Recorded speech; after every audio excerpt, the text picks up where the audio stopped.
तो आज एक अरब इस्लामिक समिट हुई है सऊदी अरब रियाद के अंदर, जिसमें पाकिस्तान के प्राइम मिनिस्टर शहबाज शरीफ साहब जो है उनको भी इनवाइट किया गया था। सारे आलमे इस्लाम से, मुस्लिम दुनिया से इकट्ठे हुए थे लीडर्स। इस तस्वीर में मोहम्मद बिन सलमान जो हैं उनके साथ खड़े हैं कतर के अमीर, मालदीव्स के प्रेसिडेंट मौजू फर्स्ट लाइन पे खड़े हुए हैं।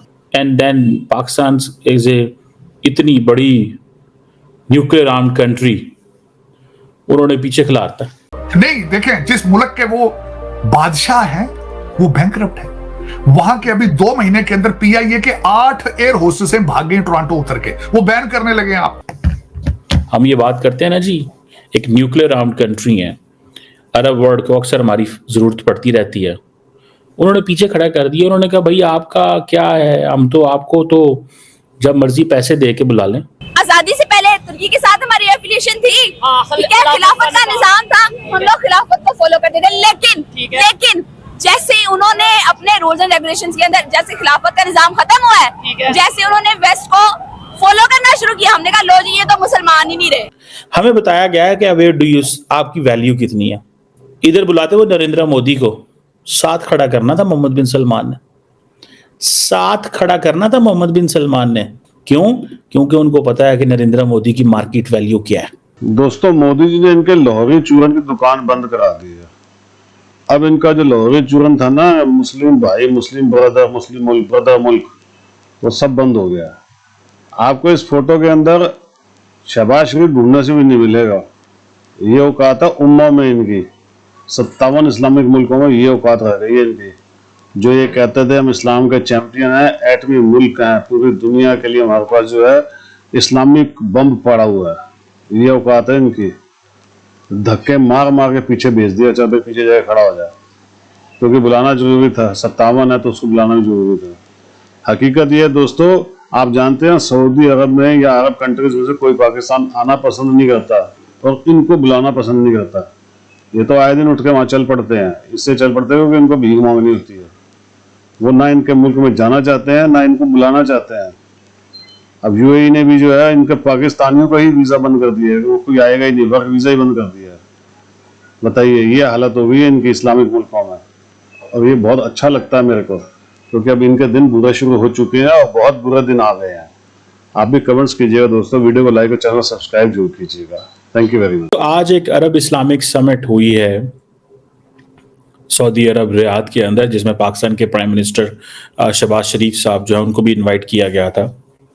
और सारे आलमे इस्लाम से, मुस्लिम दुनिया से इकट्ठे हुए थे leaders.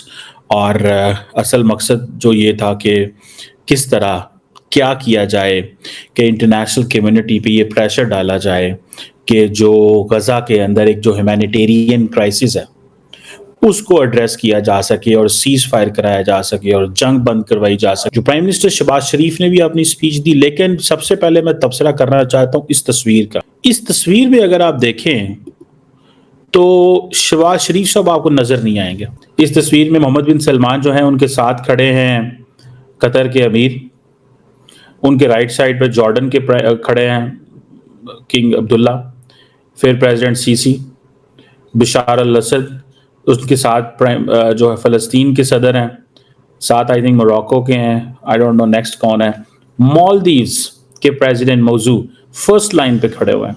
And then Pakistan is a इतनी बड़ी न्यूक्लियर आर्म्ड कंट्री, उन्होंने पीछे खिलाता है। हम ये बात करते हैं ना जी, एक न्यूक्लियर आर्म्ड कंट्री है, अरब वर्ल्ड को अक्सर हमारी जरूरत पड़ती रहती है। उन्होंने पीछे खड़ा कर दिया। उन्होंने कहा भाई आपका क्या है, हम तो आपको तो जब मर्जी पैसे दे के बुला लें। 4 अरब डॉलर, 5 अरब डॉलर, 10 अरब डॉलर की आपको जरूरत रहती है। क्या करें हम आपके साथ? क्यों हमारे प्राइम मिनिस्टर को पीछे लाइन में खड़ा गया? हम तो बड़े चैंपियन है फलस्तीन के। अच्छा, फॉर एग्जाम्पल ये अरब समिट भी है, अरब इस्लामिक समिट है, मालदीव्स के प्राइम मिनिस्टर मौजूद फर्स्ट लाइन पे है, टर्किश प्रेसिडेंट उनके साथ खड़े हुए हैं, सेंट्रल एशियन ममालिक खड़े हुए हैं। मैं इसको भी मान लूं कि जी अरब ममालिक को पहले तरजीह दी गई है। तरजीह जो है ना वो ताकतवर को दी जाती है, अरब नॉन अरब को नहीं दी जाती।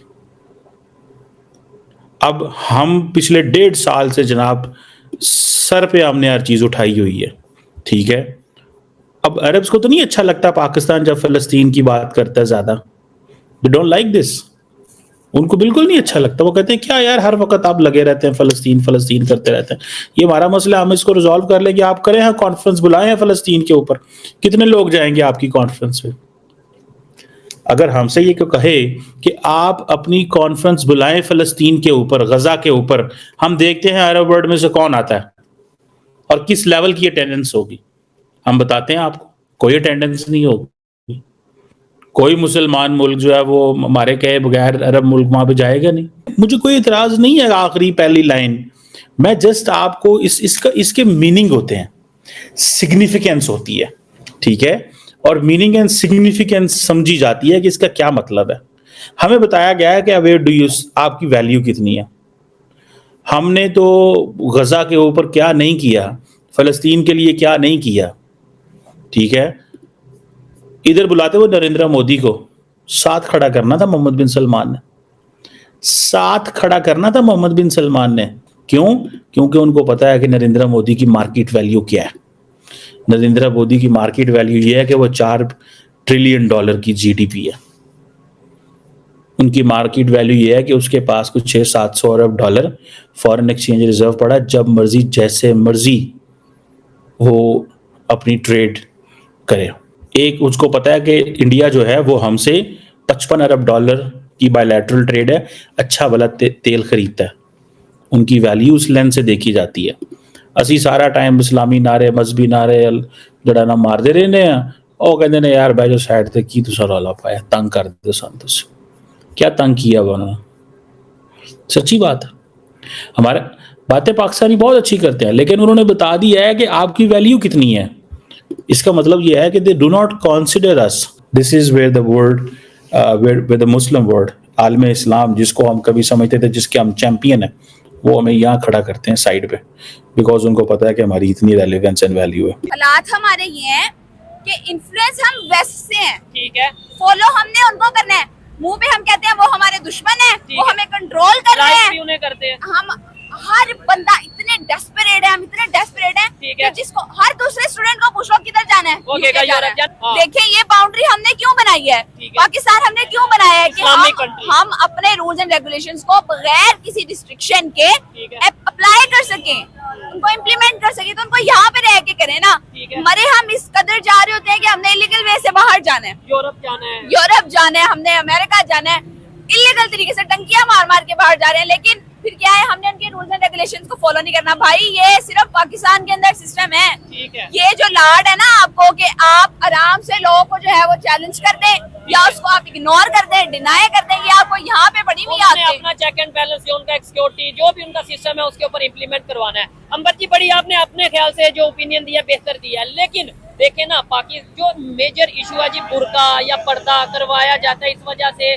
कि भाई कोई हमारा नजर ना पड़ जाए किसी लड़की के ऊपर या इन चीजों के ऊपर, इसके ऊपर क्या आप कहना चाहेंगे? कि भाई मैं क्वेश्चन करना चाहूंगी यहाँ पे, जितनी भी लड़कियां जो मुझे देख रही हैं, पाकिस्तान से हैं, इंडिया से हैं, जहां से भी हैं, मेरा उन सबसे सवाल है, क्या वो सब की सब लड़कियां अपनी विल से, अपनी मर्जी से पर्दा करती हैं?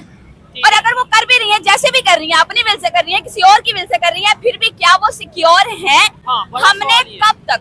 हमने कब तक ये चादर के पीछे, बुर्के के पीछे भागते रहना है? हम क्यों नहीं यार, ये हमारे मुल्क का हिस्सा नहीं है लड़कियां, बिल्कुल ये सिटीजन्स नहीं है, ये फ्रीली मूव नहीं कर सकती, ठीक है, नहीं रह सकती यहाँ पे आराम से आजादी के साथ, इज्जत के साथ नहीं रह सकती। आप क्यों नहीं उनको इतना सिक्योर एनवायरनमेंट दे रहे?